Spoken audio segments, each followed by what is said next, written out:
నమస్తే, welcome to I dream inside politics with కవిత.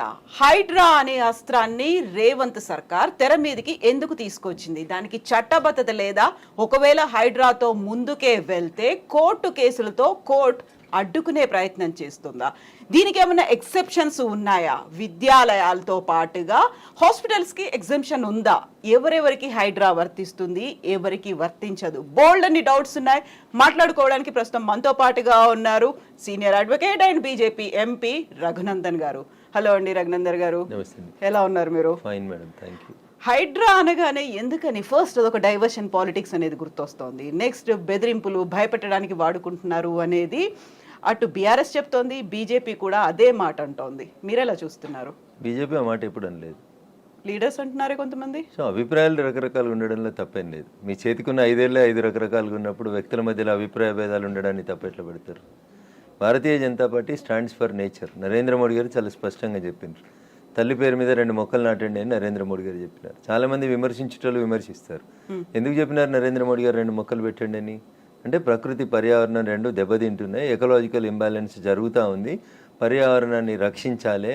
ఉత్తరాఖండ్లు, కేదార్నాథ్ దేవాలయాలు, నిన్నగాక మొన్న జరిగిన వాయనాడులు, 2020 నవంబర్లో డిసెంబర్లో జరిగిన భాగ్యనగరం వరదలలో మునిగిపోవుడు, ఈరోజు మీరు ఈ ఛానల్ ఇంటర్వ్యూ చేస్తున్నప్పుడు ఉభయ తెలుగు రాష్ట్రాలు వరద నీళ్ళల్లో విలవిల్లాడ్డాలు, ఇవన్నీ జరుగుతున్నాయి. ఎందుకంటే ప్రకృతి విధ్వంసం జరిగింది కాబట్టి. ఆ ప్రకృతి విధ్వంసం జరగకూడదు అంటే చెరువులు, కుంటలు, నాలాలను రక్షించడం అనేది రేవంత్ రెడ్డి మానస పుత్రిక కాదు, రేవంత్ రెడ్డి కలగన్నది కాదు. చాలామంది తెలియక మీద చదివి మీద పేపర్లు చూసి గోల పెట్టేటోళ్ళు చాలా మంది ఎక్కువ అయిపోయారు. దానికి తోడు మీ యూట్యూబ్ ఛానల్లో చర్చలు, లొల్లులు ఎక్కువ పెడతా ఉన్నాయి. 1994లో అప్పటి కాంగ్రెస్ ముఖ్యమంత్రి దివంగత కోట్ల విజయభాస్కర్ రెడ్డి గారు మొట్టమొదటిసారిగా ఈ భాగ్యనగరంలో మీరాలం ట్యాంక్ అనేటువంటి ఒక చెరువు కబ్జా అయిందని చెప్పి కంప్లైంట్ వస్తే శ్రీమతి రేచల్ చటర్జీ అనేటువంటి ఒక ఐఏఎస్ అధికారిని పంపించి మీరాలం ట్యాంకులో కట్టిన అన్ని కన్స్ట్రక్షన్స్ని గులగొట్టిండు. ఎప్పుడది? 1994లో. 30 ఏళ్ల క్రితం జరిగిన ఒక సంఘటన మీరు తెలియదు, ఎందుకంటే మీరు కొత్తగా వచ్చిన రిపోర్టర్లు కాబట్టి. 30 ఏళ్ల కింద ఉన్న రిపోర్టర్లు ఎవరైనా అడిగితే చెప్తారు. ఇలా మీరాలం ట్యాంక్ ఉందా? కవిత గారు, ఇలా మీరాలం ట్యాంక్ ఉందా? రిపోర్టర్లు కాదు, లేదు. నన్ను చెప్పనీరు కవిత గారు, నన్ను చెప్పనీరు. అందరికి సమాధానం చెప్తా, మీకు కూడా చెప్తా నేను. తర్వాత 2007, 2008లో ఉమ్మడి ఆంధ్రప్రదేశ్ హైకోర్టు లోపల కొన్ని కేసులు వేసినారు. ప్రజా ప్రయోజన వాద్యాలు, కొంతమంది మీలాంటోళ్ళు నాలాంటోళ్ళు పోయి ఇక పలానా చెరువు కబ్జా అవుతుంది, పలానా నాలా కబ్జా అవుతుంది, భవిష్యత్తుకు నష్టం అవుతుంది అని చెప్పి వేసినప్పుడు ఆంధ్రప్రదేశ్ ఉమ్మడి హైకోర్టు 2010వ సంవత్సరంలో అన్ని WPలని కలిపి జడ్జిమెంట్ ఇస్తూ లేక్ ప్రొటెక్షన్ సెల్ అనేది ఒకటి పెట్టమని చెప్పింది. నేను ఇప్పుడు కాయిదాలు తెచ్చుకోలే కవిత గారు, if I'm not wrong and subject to correction. GO number 154 అని ఏప్రిల్ 2010వ సంవత్సరంలో అప్పుడు ఉన్నటువంటి ఉమ్మడి ఆంధ్రప్రదేశ్లో కాంగ్రెస్ ప్రభుత్వం ఒక జీవో ఇచ్చింది. దేనికోసం ఇచ్చింది? లేక్స్ ప్రొటెక్షన్ కోసం. జీవో 111లో ఉన్న భూములలో జరుగుతున్న అక్రమ నిర్మాణాలని ఆపేతందుకు chief secretary, revenue secretary, DGP ఇట్లా 18 మంది అధికారులని సభ్యులుగా పెట్టి protection cell, lake protection committee అని ఒక కమిటీని వేసి ఈ భాగ్యనగరాన్ని కాపాడమని చెప్పింది. తర్వాత అదే హైకోర్టు, ఆంధ్రప్రదేశ్ హైకోర్టే చెప్పింది, ఉమ్మడి హైకోర్టు, భాగ్యనగరంలో 2252 చెరువులు, కుంటలు ఉన్నాయి, వాటికి బఫర్ జోన్ అంతా ఫిక్స్ చేయండి, వాటిని ఎవరు కబ్జా చేయకుండా ఉంచండి అని చెప్పి 2010లో చెప్పింది. That was the peak time of Telangana movement. ఆ జడ్జిమెంట్ ఎవరు పట్టించుకోలేదు. అందరూ జై తెలంగాణ అనుకుంటూ తిరిగినాం. కట్టేటోడు కట్టిండు, కూర్చేటోడు కూర్చిండు, అమ్మేటోడు అమ్మిండు, మధ్యలో చాలా మంది నష్టపోయిండ్రు. అది జరిగిన తర్వాత 2014లో బాగా చదువుకున్న ఆయన వచ్చి మున్సిపల్ అడ్మినిస్ట్రేషన్ మంత్రి అయ్యిండు, KTR అనేట ఆయన. ఏం చేసిరు? లేక్ ప్రొటెక్షన్ కోసం ప్రతి చెరువును సుందరీకరణ పేరిట ఆయన దోస్తుల కోసం, ఆయనకు నచ్చిన బిల్డర్ల కోసం, వాళ్ళ ఇంట్లో ఉండే రాజ్యసభ సభ్యుల కోసం, పోయేందుకు తొవ్వల కోసం ప్రతి చెరువుని నాశనం చేసి 10 ఏళ్లలో కాకతీయులు కట్టిన చెరువులకి మిషన్ కాకతీయ అని పేరు పెట్టినవని నాటకం పెట్టి భాగ్యనగరంలో ప్రతి చెరువుని, ప్రతి కుంటని పేరున్న అన్ని బిల్డర్లకి ఇచ్చి నాశనం చేసి 2020 నవంబర్ డిసెంబర్లో భాగ్యనగరంలో వరదలు వచ్చినాయి. నేను దుబ్బాక ఎమ్మెల్యే గెలిచిన 1 నెల తర్వాత అప్పుడు ఏం చెప్పిండు కేసీఆర్? ప్రతి ఇంటికి 10,000 ఇస్తాం నష్టపోయినానికి అని చెప్పిండు. ఇచ్చిండు ఎలక్షన్ల కోసం చెప్పి. ఎందుకు మునిగింది ఆ రోజు భాగ్యనగరం? భాగ్యనగరం వెళ్ళే అవస్థలతో ఎందుకుంది? ఒక ఆయన వచ్చి విశ్వనగరం అంటాడు, ఇంకొక ఆయన వచ్చి 4వ నగరం అంటాడు, ఒక ఆయన వచ్చి సైబర్ నగరం అంటాడు. ఉన్న నగరాన్ని కాపాడు రవై అని రఘునందన్ అంటున్నాడు. దీనికి ఎవరికి కష్టమైతే నాకేంది? రఘునందన్ చెప్పింది, హైకోర్టు ఎప్పుడో చెప్పింది అంటున్నా, 2010లో చెప్పింది. తర్వాత 2020లో KTR అంటే ఆయన మున్సిపల్ అడ్మినిస్ట్రేషన్ మినిస్టర్గా మళ్ళొక జీవో తీసుకొచ్చిండు. మళ్ళీ జీవో తీసుకొచ్చి ఏం చెప్పిండు? అప్పటి కొత్త జిల్లాలు అయినాయి. ఉన్న భాగ్యనగరాన్ని కాపాడలేనోడు, కూట్ల రాయి తీయలేని కేటీఆర్ అంటోడు మళ్ళీ ఒక జీవో తెచ్చిండు. జీవో నెంబర్ 46 54 కరెక్ట్ గుర్తులేదు కవిత గారు నాకు, సబ్జెక్ట్ టు కరెక్షన్. దాంట్లో ఏం చెప్తాడు, మెదకు, సంగారెడ్డి, సిద్దిపేట జిల్లాలని కూడా ఈ లేక్ పరిరక్షణ కమిటీ లోపలికి తీసుకురావాలని చెప్పిండు. జీవో 2021 ఇచ్చిండు, 22లో ఇంకో జీవో ఇచ్చిండు. ఇచ్చి లోకల్ బాడీస్కి ఒక జాయింట్ కలెక్టర్ ఉంటాడు ప్రతి జిల్లాలో.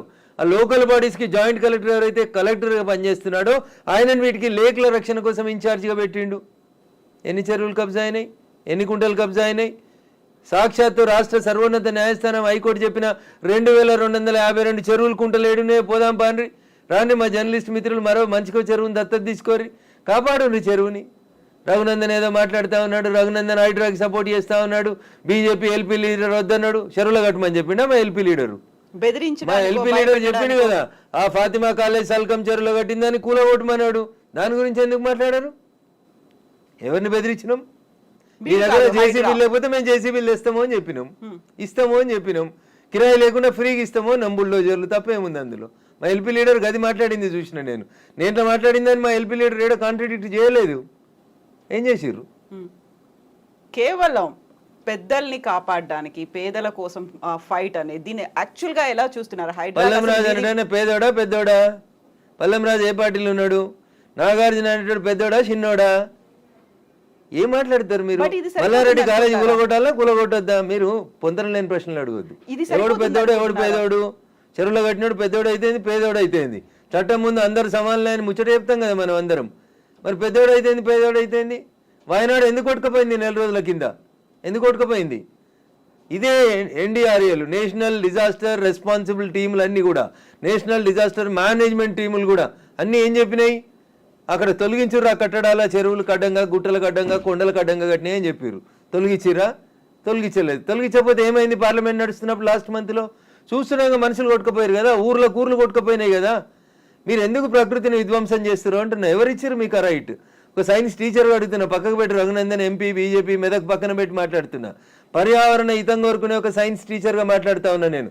ఎకలాజికల్ ఇంబ్యాలెన్స్ జరగొద్దు అని చెప్తా ఉన్నా. ఎకలాజికల్ ఇంబ్యాలెన్స్ జరుగుతూనే ఈ వరదలు వస్తూ ఉన్నాయని చెప్తున్నా. వీళ్ళు ఎందుకు విలవిల్లాడుతుంది దేశమంతా? ఎందుకు విలవిల్లాడుతూ ఉంది? ఈ మాటని 1917లో ఒక రష్యన్ ఎడ్యుకేషనిస్ట్ చెప్తాడు, టిఆర్ మాల్తూస్. ఏమని చెప్తాడు? మనుషులు 2 into 2 4 అవుతురు, 4 into 4 16 అవుతురు, 16 into 16 326 ఇట్లా పెరుక్కుంటూ పోతా ఉన్నారు. కానీ మనిషి అవసరమైనటువంటి పంచభూతాలు గాలి, నీరు ఇవన్నీ పెరుగుతున్నాయి. అట్లా మీరు పెరిగినంత స్పీడ్గా పెరుగుతున్నాయా? పెరుగుతలేవు. కాబట్టి ఏ డే విల్ కమ్, భూమి తనకు బరువు ఎక్కువ అయిన రోజు జనాభాని మనం నియంత్రించకపోతే తానే నియంత్రిస్తుంది అని చెప్పి 1917లో ఒక రష్యన్ ఎడ్యుకేషనిస్ట్ చెప్తే, 10th క్లాస్ బయాలజికల్ సైన్స్లో పాపులేషన్ ఎడ్యుకేషన్ అనే పాఠం పిల్లలకి చెప్పడాన్ని ఆచరిస్తామని ఒక స్టూడెంట్ అడిగితే ఆచరిస్తా అని ఒక కూతురికే కన్ఫైన్ అయిన ఒక టీచర్గా అడుగుతున్నాడు. నేను ఇలా ఈ ప్రకృతిని విధ్వంసం చేసే హక్కు నీకెక్కడిది? ఎక్కడిది? అందుకనే వాల్కనోలు, అందుకనే సునామీలు, అందుకనే ల్యాండ్ స్లైడ్లు వస్తున్నాయి మన దేశంలో. You have to control. ఆ కంట్రోల్ ఎక్కడ తప్పింది? తక్కువ ధరకు వచ్చిందని చెరువులో. భాగ్యనగరంలో జనాభా పెరిగితే చెరువును కబ్జా చేస్తావా? కుంట జాగా తక్కువకి వచ్చిందని కొనుక్కుంటావా? కమిషనర్ని మేనేజ్ చేసి పర్మిషన్ తెచ్చుకుంటావా? ఐఎమ్ ఆస్కింగ్ దిస్ గవర్నమెంట్, ఎవరైతే కమిషనర్ పర్మిషన్ ఇచ్చిండో ముందు వాడిని రిమాండ్ చేయి. ఏ బ్యాంక్ అయితే లోన్ ఇచ్చిందో ముందు ఆ బ్యాంక్ మేనేజర్ని రిమాండ్ చేయి. ఇరిగేషన్ వాళ్ళు చూస్తూ కళ్ళు మూసుకొని కన్నుండి చూడలేని కబోదులైన ఇరిగేషన్ ఎస్సీలను రిమాండ్ చేయి. హైదరాబాద్ని కాపాడాల్సిన అవసరం లేదా? భాగ్యనగరం విశ్వనగరంగా విరాజిల్లాలనే వద్దా? నువ్వు కట్టినావా చెరువు? నువ్వు తోడినావా చెరువు? ఉన్న చెరువుని చంపే హక్కు నీకెక్కడిది? ఇట్లే మాట్లాడతాడు రఘునందన్. మీకు నచ్చితే మీ ఇష్టం, మీకు నచ్చకపోతే మీ కష్టం. దానికి నేనేం చేస్తా? ఆర్టికల్ 19 నన్ను మాట్లాడమని చెప్పింది, మాట్లాడతా.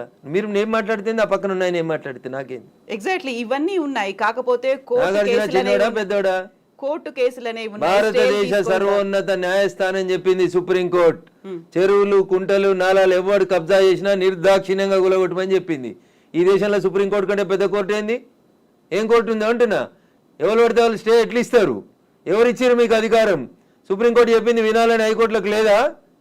ఏం వినాలే? మొన్న పోయారు కదా హైకోర్టుకు అనురాగ్ యూనివర్సిటీ వాళ్ళు. ఆయన కాయిదాలు చూసి వారం రోజులు టైం ఇచ్చి తహసీల్దార్ను ఒకవేళ FTL ఉంటే తీసేయమని చెప్పిండ్రు. దానికి విద్యార్థులను అడ్డం పెట్టుకొని ఒక ఆయన, వెంచర్ను అడ్డం పెట్టుకొని ఇంకొక ఆయన, రాజకీయ నాయకులను అడ్డం పెట్టుకొని ఇంకొక ఆయన, ముఖ్యమంత్రి అన్నున్నాడని ఇంకొక ఆయన. ముఖ్యమంత్రి అన్నున్న కాలనీ అది దుర్గం చెరువు లేఅవుట్ కాదా? అది ఎట్లా లేఅవుట్ చేసిర్రు? అప్పుడు పర్మిషన్ ఇచ్చిన జిహెచ్ఎంసీ కమిషన్ని తెచ్చి ప్రాసిక్యూట్ చేయాలి కదా. దుర్గం చెరువు ఎన్ని ఎకరాలు ఉండాలి? వీళ్ళు ఎన్ని ఎకరాలు ఉంది? ఒక కొత్త చెరువు కట్టే సూరత్ లేదు కానీ ఉన్న చెరువులు మింగి రేపు భవిష్యత్ తరాల పిల్లలకి ఏమి ఇద్దాం అనుకుంటారు మీరు? ఏమిస్తారు? బంజారా హిల్స్లో, జూబ్లీ హిల్స్లో కొండల్ని కంకర మిషన్లు పెట్టి పిండి చేస్తూ ఉన్నారు దుర్మార్గులైన రాజకీయ నాయకులు. ఆపున్నా పర్మిషన్స్ అని రేవంత్ రెడ్డి గారు. ఎందుకు ఆపవు? నీ పార్టీలో ఏరింది ఎందుకు ఆయన? ఎందుకు ఆ కొండలు ఎందుకు కొడుతుర్రు? ఆపుర్రా కొండలన్నింటిని కొట్టే వాటిని. ఇది ఇప్పటికిప్పుడు జరుగుతున్న విషయం కాదు, ఏళ్ల తరబడి రాత్రికి రాత్రి జరిగింది కూడా కాదు. ఎవరో ఒకరు మొదలు పెట్టాలా వద్దా? ఎందుకు జరగలేదు? ఎవరో ఒకరు అరే ఇంతకాలం నువ్వు గడ్డి తిన్నావు, ఇలా అన్నం తింటున్నావు, it is wrong in it. మీరు గడ్డి తిన్నారు కాబట్టి నేను గడ్డి తినాలా? నాకంటే ప్రభుత్వం ముందు తప్పు చేసింది కాబట్టి నేను తప్పు చేయాలనా? Once again I'm telling I'm not supporting Revanth Reddy. ఊరు బాగుండాలా వద్దా? పిల్లలు మీ కళ్ళ ముంగట వాయినాల్లో కొట్టుకుపోయినట్టు బురదలలో కొట్టుకుపోవాలని కోరుకుంటురా? నేను కోరుకుంటలేను. నా భాగ్యనగరం బాగుండాలని కోరుకుంటున్నా. ప్రపంచానికి హైదరాబాద్ ఒక కీర్తి ప్రతిష్టలు ఇచ్చిన నగరం. 400 సార్లుగా చరిత్ర ఉంది దీనికి. ఇంత మాట్లాడతారు అసలు. భాగ్యనగరాన్ని భాగమతి నది ఒడ్డున కట్టినప్పుడు ఎందుకు కట్టిర్రు? అప్పుడు ఏమైనా వరదలు రాలేదా? మూసికి వరదలు రాలేదా? అప్పుడు ఏం తెలుసా హైదరాబాద్ చరిత్ర వీళ్ళకి మాట్లాడేటోళ్ళకి? ఈ ముఖ్యమంత్రి వచ్చి మూసి ప్రక్షాళన అంటాడు, ఆ ముఖ్యమంత్రి వచ్చి కాళేశ్వరం అంటాడు, ఈయన 1,00,000 కోట్లు అంటాడు, ఆయన 1,00,000 కోట్లు అంటాడు. నేను వాళ్ళ కమిషన్ల కోసం మాట్లాడతలేను. నేను మల్లారెడ్డి గారు కడితే గులగొట్టుర్రి, పల్లారా ఐశ్వర్రెడ్డి గారు కడితే గులగొట్టుర్రి, నాగార్జున గారు గులగొడితే నేను కదా అందరికంటే ముందు మాట్లాడింది. కోర్టు స్టే ఇచ్చిందంటే ఎట్లా ఇస్తుంది కోర్టు అని అడిగిన. బరాబర్ అడుగుతా నేను. పొద్దున 6 గంటలకు కూలగొట్టుడు మొదలు పెడితే మధ్యాహ్నం లంచ్ మోషన్ అయింది, 3 గంటలకు స్టే అయింది. అది స్టే అని మీడియా మిత్రులు తప్పు రిప్రజెంట్ చేసిరు. స్టేటస్కో ఇచ్చింది, అది కూడా కరెక్ట్ కాదంటే నేను జడ్జి గారి ముందు కూడా ఇట్లా వాదిస్తా. నేను కూలగొట్టాలి అంటున్నా. 2014లో చెప్పింది అంటున్నా ఆంధ్రప్రదేశ్ ఉమ్మడి హైకోర్టు. ఏమని? ఎన్ కన్వెన్షన్ సర్వే చేయమని చెప్పింది హైకోర్టు. సర్వే చేసి హెచ్ఎండిఏ 2016లో రిపోర్ట్ ఇచ్చింది, అందులో 3.5 ఎకరాల FTL బఫర్ జోన్ ఉందని. 2016 నుంచి ఇలా ఎందుకు కూలగొట్టలేదు అంటున్నా. కోర్టు ఉత్తర్వులు ఎందుకు ఉల్లంఘించారు? ఏం జరిగింది అనుకుంటున్నారు మీరు? ఏం జరుగుతుంది? వాళ్ళ కోడలు బ్రాండ్ అంబాసిడర్ అయింది చేనేతకి. ఆమెకి చేనేత తెలియదు, చీర తెలియదు. ఆమె తెచ్చి బ్రాండ్ అంబాసిడర్ చేసారు. ఆ సంబంధాలు ఏం సంబంధాలు వాళ్ళు చెప్పాలి, అప్పుడు ఉన్న వాళ్ళు చెప్పాలి. నాకేం తెలుస్తుంది? వాళ్ళకి ఆ రంగుల లోకంతో ఉన్న రక్త సంబంధం ఏందో వాళ్ళు చెప్తే బాగుంటుంది. నానోరు ఎందుకు ఖరాబ్ చేస్తారు? రంగుల లోకంతో రక్త సంబంధం అలా అనుకుంటే కేవలం ఎన్ కన్వెన్షన్ నాగార్జున దాని మీదే ఉంటుందా? ఇప్పటికి పద్మాలయ స్టూడియో మీద లొల్లిపెట్టింది రఘునందన్. ఇదే హరీష్ అని 6 అడుగులు ఉన్నాడు మాట్లాడిండు. మళ్ళీ పర్మిషన్ ఎట్లా ఇచ్చారు ప్రభుత్వం రాగానే? లాంకో హిల్స్ వక్ఫ్ భూమిలో ఉన్నారు. 10 ఏళ్ళు అధికారంలో ఉన్నాడు కేసీఆర్ అంటే. ఆయన ఒక రోజైనా మాట్లాడండి ఆ వక్ఫ్ భూముల గురించి? లగడపాటి కడుతుండని చెప్పి లాంకో హిల్స్ అంతా వక్ఫ్ భూములు దున్నుతాం, పలుకొడతాం, ఇరుగొడతాం అన్నారు. పర్మిషన్ ఎవరు ఇచ్చారో తెలుసా కవిత గారు? పద్మాలయ స్టూడియోలో అపార్ట్మెంట్లు కట్టుకోవడానికి పర్మిషన్ ఇచ్చింది ఇదే గౌరవనీయులు కేసీఆర్ గారు, కేటీఆర్ గారు, హరీష్ రావు గారు. ఆ రక్త సంబంధం ఏందో అడుగుండ్రు. జర్రంత అవతలకపోతే ఎంఆర్ ప్రాపర్టీస్ అని ఒకటి ఉంటాయి. ఎంఆర్ ప్రాపర్టీస్లో రైతులు, తెలంగాణ రైతులు మా భూములు పోతున్నాయని ఏడిస్తే వాళ్ళకి పైసలు ఇప్పిస్తామని స్పీచ్లు ఇచ్చిండు. ఇదే కేటీఆర్, అదే హరీష్ రావు, అదే కేసీఆర్ అన్నట్టు. ఆయన 10 ఏళ్ళు మంత్రులుగా పదవి అనుభవించారు. ఎన్నడన్నా ఎంఆర్ ప్రాపర్టీస్లో భూములు కోల్పోయిన రైతుల గురించి మాట్లాడేందుకు వీళ్ళకి నోరు వచ్చిందా? ఎందుకు రాలేదనుకుంటారు కవిత గారు?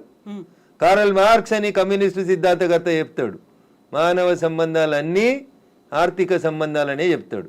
అందుకనే రాఘవేంద్రరావు సినిమాక్స్ని ముట్టలేదు టీఆర్ఎస్ పార్టీ. పద్మాలయ స్టూడియోస్లో అపార్ట్మెంట్లు కడుతుంటే సపట్లు కొట్టిర్రు. ఎంఆర్ ప్రాపర్టీలో తెలంగాణ రైతులు మునిగిపోతే నోరు మూసుకున్నారు. నాలాంటి ఎవడో మాట్లాడాలి కాబట్టి మాట్లాడడం మొదలు పెడతా ఉన్నాం. I stand for the poor only. నేను ఇప్పుడు ఈ రాష్ట్ర ప్రభుత్వాన్ని డిమాండ్ చేస్తా ఉన్నా. కానీ నేను అమ్ముతురు కదా కోకాపేటలో ఎకరం 100 కోట్లు పెట్టి 100 ఎకరాలు అమ్మిండ్రు కదా. ఆ పక్కన ఇంకా 150 ఎకరాలు ఉంది ప్రభుత్వ భూమి. ఇప్పుడు ఈ ఇండ్లు పోతున్న వాళ్ళందరికీ ఒక 25 ఎకరాలు లేఅవుట్ చేయండి. ఈ పేదోళ్ళందరికీ మనిషికి 100 గజాల స్థలం ఇయ్యండి. ప్రధానమంత్రి ఆవాస్ యోజన కింద ఇంటి పైసలు 5 లక్షలు ఇయ్యండి. ఇందిరమ్మ ఇంటి కింద నువ్వు 5 లక్షలు. ఈ నాలాల మీద కట్టుకున్న వాళ్ళు, చెరువులు కుంటలలో కట్టుకున్న వాళ్ళ కోసం ఏంది కోకపేటలో 100 కోట్లకు ఎకరం పోయే భూమిలో వీళ్ళకి లేఅవుట్ చేసి 25 ఎకరాలు అక్కడ ఉప్పల్ బగాయితో లగాయితో అని పెట్టి అమ్మిర్రు కదా ఊడా యాక్షన్ పెట్టి. అట్లా ఈ గరీబ్ వాళ్ళందరికీ తీసుకొచ్చాడు కాలనీ కట్టు. వీళ్ళు అరువులు కాదా 100 కోట్ల భూమిలో ఉండేందుకు? 10 ఏళ్ల క్రితం కట్టుకున్న ఇల్లు కన్నం కూడా కూలిపోతుంది కదా, బాధపడుతురు కదా. వాళ్ళని తీసుకొచ్చాడు 25 ఎకరాలు లేఅవుట్ చేయి Revanth Reddy. Then I will support you, then I will congratulate you. అంతేగాని అసదుద్దీన్ ఓవైసీ ఇచ్చిన ఉడత ఊపులకు భయపడితే 400 కాదు 4000 స్టూడెంట్స్ ఉన్నారని బెదిరిస్తాడు. ఎందుకు సల్కం చెరువు కూల్తలేదు? కూలాలి కదా సల్కం చెరువులో ఉన్న ఫాతిమా మెడికల్ కాలేజ్. ఎందుకు భయపడుతున్నారు? ఏమవుతుంది రేవంత్ రెడ్డి గారు? మొదలు పెట్టినావు కదా, కొట్టేసేయన్ని. అపప్రద నీకెందుకు? మల్లారెడ్డితోటి పాత పగుందని, పల్లారాజేశ్వరరెడ్డి పార్టీ మారతలేడని కొడుతున్నారన్న చెడ్డ పేరు ఎందుకు? ముందు అసదుద్దీన్ ఓవైసీ తోటి మొదలుపెట్టు. సో మధ్యలో విద్యా సంవత్సరం అక్కడ ఆల్టర్నేట్ అనేది దసరా సెలవులు వస్తాయి కదా, ఇమ్మీడియట్ గా ఆల్టర్నేట్ ఇంకో ఎందుకు దొరకదు? కాలేజ్ లో ఎందుకు దొరకదు? అకామిడేట్ చేయడానికి ఎందుకు దొరకదు అంటున్నా. ఒక్క రోజులో కట్టేస్తారు. ఇప్పుడు అంతా కిర్బీ షీట్లు అనే స్ట్రక్చర్లు వచ్చినాయి కదా, టెంపరీ స్ట్రక్చర్లు. 20 మొత్తం రింగ్ రోడ్ పక్కన అన్ని బిల్డింగ్లు ఖాళీగా ఉన్నాయి, తీసుకొని కట్టుకోమని ఉండ్రి. ఇన్ని రోజులు అనుభవించారు కదా చెరువులో కట్టుకొని, దానికి రెంట్ కట్టుర్రి ప్రభుత్వానికి. ఫీట్ కింద వసూలు చేయాలి రేవంత్ రెడ్డి గారు ప్రభుత్వం ఇవాళ.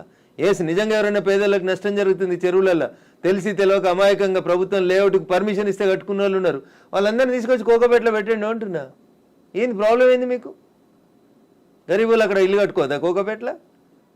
కట్టుకొని 100 గజాలు, 100 కాకపోతే 150 గజాలు, ఇంకా 150 ఎకరాలు ఉంది కదా ఆడ. నిజంగా నీకు హైదరాబాద్ శుద్ధి చేయడమే నీ లక్ష్యం అయితే రేవంత్ రెడ్డి గారు, కోకపేటలో ఉన్న 150 ఎకరాలలో ఎన్ని ఇళ్ళు పోతున్నాయో ఐడెంటిఫై చేయి, అందరికీ మంచికి 100 గజాలకు పట్టాలి, అప్పుడు ప్రజల్ని నర్శిస్తారు. ఇప్పుడు జీవో 111 కాదు, అంతకుముందు వాల్టా యాక్ట్లు ఇవన్నీ కూడా వచ్చాయి మన వాటర్ బాడీస్ ని ప్రొటెక్ట్ చేసుకోవాలి. నాకంటే ముందున్న వాళ్ళు ప్రతి ఒక్కరు తప్పు చేసిండని ఇప్పుడు నన్ను తప్పు ఏమని అడిగే అధికారం మీకు? అంటే ముందు నుంచి ఎందుకని ఫోకస్ పెట్టలేకపోయారు? ప్రెషర్స్ ఏమున్నాయి? ఎవరికి భయపడ్డారని మీరు? రాజకీయ నాయకులకి, రియాల్టర్లకి, వాళ్ళు ఇచ్చే పైసలకి. ఇంతకంటే ఎక్కువ ఏముంటుంది తల్లి? కట్టే కొట్టే తెచ్చిమంటే ఇంతే. రాజకీయ నాయకులకి ఎవరో ఫైనాన్స్ చేసేటోళ్ళు, ఫండ్ ఇచ్చేటోళ్ళు, ఎవరో ఒక బిల్డర్ ఉండి అన్న నేను ఈ చెరువు పక్కన జరంత మట్టి వచ్చి అమ్ముకుంటా అంటే అమ్ముకోమంటాడు, చూసి చూడనట్టు పొమ్మంటాడు, అయిపోతుంది. అది 1 పోయి 2 అవుతుంది, 2 పోయి 3 అవుతుంది. అట్లా వాడు పోసిండని వీడు పోసి, వీడు పోసిండని ఇంకోటి పోసి. సో ఇప్పుడు మనకి వానలు, వరదలు, ఇవి మునిగిపోవడాలు ఇలాంటివన్నీ ప్రతిసారి వచ్చినట్టే. ఇదంతా ఎకలాజికల్ ఇంబాలెన్స్. ఎగ్జాక్ట్లీ, ఇదంతా ఎకలాజికల్ ఇంబాలెన్స్. ప్రకృతిని కాపాడండి, పర్యావరణాన్ని ప్రేమించండి. లేకపోతే ఇప్పుడు మంచినీళ్ళు తాగమంటే బాటిల్ పెట్టినట్టు రేపు ఆక్సిజన్ సిలిండర్లు జబ్బ మీద వేసుకొని మీ మన్మరాలు తిరగాల్సిన దుస్థితికి పోతారు మీరు. ఆ పరిస్థితి రాకుండా కాపాడండి అంటున్నా. ఎగ్జాక్ట్లీ. సో కోర్టు నోటీసులు, స్టేలు, ఆ తర్వాత స్టేటస్ కో మెయింటెనెన్స్లు ఇవన్నీ కూడా అంటే ప్రతిదీ ఏది టచ్ చేద్దామన్నా మళ్ళీ కోర్టుతో లింక్ అయి ఉంది కాబట్టి ఇది కూడా ఎక్కువ కాలం నిలవదేమో హైడ్రా అనేది కూడా వినిపిస్తుంది. యాజ్ అడ్వకేట్ మీరేం చెప్తారు అసలు? సో నేనేమంటున్నా, శుభం గోర్ర పెళ్లి కొడుకు అంటే ఏదో అన్నాడంటే అట్లున్నది మా కవిత ఆలోచన. ఎందుకు ముందు నుంచి అనేది అదే కదా. కన్వెన్షన్ దగ్గరికి వెళ్ళింది అనగానే కోర్టు స్టే కోర్టు పరిధిలో ఉంది మాట్లాడము అనే మాటలు ఎవరు? నేను మాట్లాడుతూనే ఉన్నా కదా రోజు. నో, మీరనట్లేదు. ఆక్యుపై చేసుకున్న వాళ్ళ దగ్గర నుంచి వచ్చే సమాధానం అదే, కోర్టు పరిధిలో ఉంది కాబట్టి. తప్పించుకునే ప్రయత్నం తప్ప ఏముంటది? దొంగకు తేలుగుడితే ఏం చేస్తాడు? తేలుగుట్టిందని చెప్తాడా? సపరేట్గా నోరు మూసుకొని పోతాడు. గట్లే ఉంటుంది. ఏం స్టే ఉంది? స్టే ఉంది అని ట్వీట్ చేసి ఏడ స్టే ఉంది? ఏ కోర్టులో స్టే ఉంది? ఏంది స్టే? స్టేలు సంవత్సరాలు ఉండొద్దని ఇదే సుప్రీంకోర్టు చెప్పింది అంటున్నా. మా గౌరవ న్యాయమూర్తులు అట్లా సంవత్సరాలు స్టే ఇయ్యరు. స్టే ఈజ్ టెంపరరీ అంతే. 15 రోజులు, నెల, 2 నెలలు, 3 నెలలు అంతే. స్టే ఏంది? 2014లో ఎన్కన్వెన్షన్ సర్వే చేయమని 2024 దాకా స్టే ఇచ్చిరా? ఏ కోర్టు ఇచ్చిందో చూపెట్టుర్రు నాకు. మీ అంత చదువుకోకపోవచ్చు కానీ నాకు స్టే అంటే ఏందో అర్థం తెలుసు. జర చూపెట్టుర్రి. హైడ్రాకి విధి విధానాలు లేవు, సరిగా ఏది ఫామ్ చేయకుండానే ముందుకెళ్ళిపోతున్నారు. బుల్డోజర్ సర్కార్ని తీసుకొస్తోంది హైడ్రా పేరుతో అనే వాదనని ఎట్లా చూస్తారు మీరు? మీకు వచ్చిన కడుపు నొప్పింది. మీరు ఫేర్గా ఉన్నారు కదా, మీరు నీతిగా ఉన్నారు కదా, మీరు పర్యావరణం బాగుండాలని కోరుకుంటారు కదా, ఈ భాగ్యనగరం బాగుండాలని కోరుకుంటారు కదా. In what way you are agreed by it? మీకు వచ్చే నష్టమైంది అంటున్నా. ప్రజల చేత, ప్రజల కొరకు ప్రజలు ఎన్నుకున్నటువంటి ప్రభుత్వాలు తీసుకునే నిర్ణయాలని ఏం చేస్తారు మీరు? కోర్టు ఎందుకు అడ్డుకుంటుంది? కోర్టుకుండే అధికారాలు ఏంటి? ఎంతవరకు అడ్డుకోవాలో అంతవరకే అడ్డుకుంటుంది. నేను చెప్తున్నా కదా, ఈ దేశ సర్వోన్నత న్యాయస్థానం సుప్రీంకోర్టు చెప్పింది కూలగొట్టమని. సుప్రీంకోర్టుకు భిన్నంగా లోకల్గా ఉండేటువంటి జడ్జిలు అట్లా ఇస్తారా జడ్జిమెంట్లు? నాకు తెలిసినంత వరకు అయితే ఎవరు కవిత గారు. సో ఇప్పుడు హైడ్రాని సడన్ గా తెర మీదకి తీసుకొచ్చింది. 1994 తీసుకురావడం, ఒక హైడ్రాని తీసుకొని రావడం అనేది భయపెట్టడానికో, బెదిరించడానికో, లేకుంటే రుణమాఫీ 6 గ్యారంటీ స్కీములు అడుగుతున్నారు కాబట్టి డైవర్షన్ పాలిటిక్స్ అనే వాళ్ళకి ఏం చెప్తారు మీరు? నేను అంటున్నా, రుణమాఫీ చేయాల్సిందే, ఇచ్చిన 6 హామీలను అమలు చేయాల్సిందే. రైతులకు చెప్పినటువంటి రుణమాఫీ, యువతకు చెప్పిన డిక్లరేషన్, మహిళలకు ఇచ్చినటువంటి మహిళా డిక్లరేషన్ అన్నీ చేయాల్సిందే. అవి చేసి ఇది వదిలేద్దామా? అవి చేయాల్సిందే, ఇవి చేయాల్సిందే. ఇది చేయమని చెప్పు, అది చేయమని లొల్లి పెడతాం. మేము లొల్లి పెడుతూనే ఉన్నాం కదా. బీజేపీ ప్రశ్నిస్తున్న బీజేపీ పేరిట, ప్రశ్నిస్తున్న తెలంగాణ పేరిట మేమంతా నడుపుతూనే ఉన్నాం కదా. రైతన్నల రుణమాఫీ కోసం మాట్లాడితే హైడ్రా గురించి మాట్లాడొద్దా? బట్ అది డైవర్షన్ కోసమే చేస్తున్నారు అనే మాట. So I don't have any comment on this particular issue. నేనేమంటున్నా, నేను రుణమాఫీ కాలేదు, రైతులతో చేయించేది రైతులతో చేపియ్యి. హైడ్రాకి దానికి ఏం సంబంధం అంటున్నా. ఎందుకు రాస్తున్నాయి పేపర్లు హైడ్రా గురించి అంత గొప్పగా? వదిలేసారు, ఆయన పని ఆయన చేసుకుంటూ పోతాడు, మీ పని మీరు చేసుకోరు. రుణమాఫీ గురించి మీరు రాయమంటే రాస్తారా? రాయరు కదా. రైతులు మాట్లాడితే మన పేపర్లో హెడ్ లైన్స్ రావు కదా. ఏమవుతాయి మనకి? హైడ్రా హైడ్రా మా కేటీఆర్ అంటాడు, ఆయన పోయి అమెరికాలో అంటాడు. అది ఫుల్ హాఫ్ పేజీలు వస్తుంది, పెద్ద పేజీలలో వస్తుంటుంది, ఫస్ట్ పేజీలలో. 119 ఎమ్మెల్యేలలో ఆయన యువరాజు అయినట్టు ఆయన మాట్లాడితే పైన ఒక బాక్స్ కట్టి రాస్తారు మీరు. ఆయన కట్టిన జన్వాడ ఫామ్ హౌస్ నాది కాదని స్టేట్మెంట్ మారుస్తాడు. ఒక్క మీడియానైనా రాసిందా? రేవంత్ రెడ్డి అన్నట్టు ఆయన అరెస్ట్ చేసిన రోజు ఈ ఫామ్ హౌస్ నాది, ఇగో దాని మీద డ్రోన్ ఎగిరేసినావు, ఇగో క్రైమ్ నెంబర్ ఇంత, నార్సింగ్ పోలీస్ స్టేషన్ అని తీసుకొచ్చి ఒక్కరైనా రాసిరా మా జర్నలిస్ట్ మిత్రులు? ఇవాళ అది నోరా మోరా, ఇది నాది కాదు నా దోస్తుంది అని చెప్తే ఎందుకు రాయారు? ఆ రోజు స్టేట్మెంట్ ఈ రోజు స్టేట్మెంట్ రెండు పక్క పక్కన పెట్టి ఎందుకు చూపాయించారు? ఎలక్ట్రానిక్ మీడియాలో ఎందుకు చూపెట్టారు? ఎందుకు చూపెట్టరు అంటున్నా. ఎవరా దోస్తు? ఎందుకు నీకు లీజుకి ఇచ్చిండు? ఆయనకు నీకున్న వ్యాపార సంబంధాలు ఏంది? అది కదా మీరు బయట పెట్టాల్సింది. మునిపోయిన కంపెనీకి వారసుడు కదా ఆయన, నీకు జాగి ఇచ్చిన ఆయన, లీజ్ ఇచ్చిన ఆయన. 8,000 కోట్లు ఎగ్గొట్టిర్రాళ్ళు ఈ దేశంలో. అది మాట్లాడుకుందాం గట్లా. ఇవి మాట్లాడితే మంచిగా ఉంటాయి కదా కవిత గారు. ఆయన డింగ్ డింగ్ అని ఎగురుకుంటూ పోయి జొన్నవాడ ఫామ్ హౌస్ ఆ రోజు ఎందుకు చేసినావు? డ్రోన్లు ఎగురుతలేవా? తెలంగాణలో డ్రోన్ ఏడా ఎగురుతలేదా? డ్రోన్ ఎగురిస్తే తప్ప ప్రతి పెళ్లిలో డ్రోన్ ఎగురుతుంది, ప్రతి బరాతులో డ్రోన్ ఎగురుతుంది, ప్రతి శ్రీరామనవమికి డ్రోన్ ఎగురుతుంది, ప్రతి వినాయక చవితికి లేకుండా ప్రైవేట్ ప్రాపర్టీ మీద ఎగరడం అనేది నీది కాదు కదా ప్రాపర్టీ. నువ్వెందుకు కంప్లైంట్ ఇచ్చినావు? నీకెందుకు కడుపున వచ్చింది? జన్వాడ ఫామ్ హౌస్ నీది కాదు కదా, నీ దోస్తుంది కదా. ఒక ఎంపీ పార్లమెంట్ నడుస్తుంటే ఢిల్లీకి వెళ్ళి హైదరాబాద్కి వస్తే ఎయిర్పోర్ట్కి వెళ్ళి పట్టుకొచ్చి రిమాండ్ చేసారు కదా నార్సింగ్ పోలీసు వాళ్ళు. అప్పుడు ఎందుకు చేసినావు? నీది కాని ఫామ్ హౌస్లో, నీ దోస్తు ఫామ్ హౌస్లో ఎవరు నీ దోస్తు పేరు చెప్పు, ఆయనకు ఆస్తి ఎక్కడిదో చెప్పు, ఏ కంపెనీ పెట్టి షేర్లు ముంచిరో చెప్పు, ఏ కంపెనీ పెట్టి వాళ్ళు నాయన జైలుకి పోయిండో చెప్పు, గవి చెప్పు కదా. వాస్తవాలు జనాలకి తెలియకుండా చేస్తారు కాబట్టి నాలంటోడు మాట్లాడాల్సి వస్తుంది. హైడ్రామా అన్నారు, ఎవరు చేస్తున్నారు హైడ్రామా? అన్నోడు చేస్తున్నాడు అంతే. ఎవడు అన్నాడు? ఎవడు పేరు చెప్తాలి, చెప్తావా? వాని చరిత్ర ఏందో చెప్పిపోతే మీరు అన్నారు ఇప్పుడు హైడ్రామా చేస్తున్నారని. నేను చెప్పలేదు, ఆ పొరపాటున కూడా అనలే. హైడ్రా వాళ్ళ పనులు చేసుకుంటూ పోనీరు అంటున్నా. సల్కం చెరువును గులగొట్టిన రోజు రంగనాథ్ సంగతి అడుగుతాను నేను, రేవంత్ రెడ్డి సంగతి కూడా అడుగుతా. మొదలు పెట్టగానే అడ్డమైంది కాలాల కట్టే పెడతారు అంటున్నా. మల్లారెడ్డి కాలేజీని గులగొట్టకపోతే అడుగుతా నేను. స్టే ఇస్తే కోర్టుకు ఆర్గ్యూ చేస్తా, స్టే వేకెట్ చేయమని ఆర్గ్యూ చేస్తా. తప్పేముంది అందులో? నీతిగా ఉన్నా, నిజాయితీగా ఉన్నా కాబట్టి నిజాయితీ వైపే ఉన్నా, ధర్మం వైపే ఉన్నా, మా పార్టీ గట్టే ఉండమన్నది. గిట్లే మాట్లాడితే గడిదిక్కే ఉంటా. పేదవాళ్ళకు నష్టం అవుతుంది. రేవంత్ రెడ్డి దగ్గరికి పోతాం, లొల్లి చేస్తాం, కూలిపోతున్న వాళ్ళ కోసం అక్కడ లేఅవుట్ 25 ఎకరాలు చేయమని అంటుతాం. అది ధర్మం. అది కడుపు కాలినందుకు నిలబడతా ఖచ్చితంగా. So Raghunandan Rao advocate and రాజకీయ నాయకుడు, ఇప్పుడు ఒకవేళ ఏదైనా మాట్లాడాలి అంటే ఊరికే అలా ఆరోపణ చేయకుండా ఆధారాలతో సహా చూపిస్తాడు అనేది. జన్వాడ ఫామ్ హౌస్ కి సంబంధించి మీ దగ్గర అన్ని ఆధారాలు ఉన్నాయా? నేను ఎప్పుడు దాని మీద ఇన్వెస్టిగేషన్ చేయలేదు.